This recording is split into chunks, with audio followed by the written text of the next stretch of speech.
Maidalin, what do you very die? Y responde Maidalin, we are die and week up early and studying in the afternoon and in help and home in the evening. De ahí Jonathan responde nice. And what do you do every day? Y Maidalin responde I don't play sport on Wednesday and I don't watch TV at night. De ahí Jonathan responde interesting. What time do you wake up?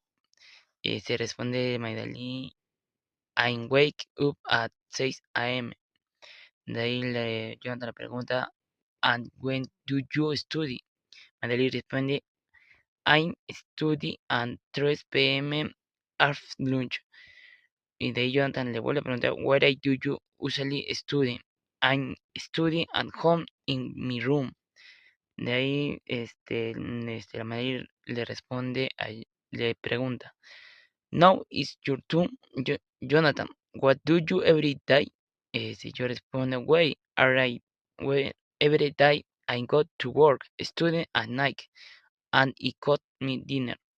De ahí Madeline le pregunta, great, and what do you say every day? De ahí Jonathan le responde, I don't. When you play, I don't go in fish free on Wednesday. Madeline le pregunta, no, when you go to work? Jonathan responde, I go to work at 8 a.m. Madeline le pregunta, what time do you study at night?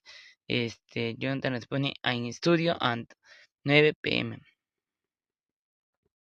De ahí Madeline le vuelve a preguntar, where do you usually cook your dinner? Y Jonathan responde, I me kitchen at home. De ahí Madeline le vuelve a preguntar, wow, eh, we would have busy days. Jonathan responde, yes, but we manage our time well. La Madeline responde, thank true, goodbye. Eso sería todo.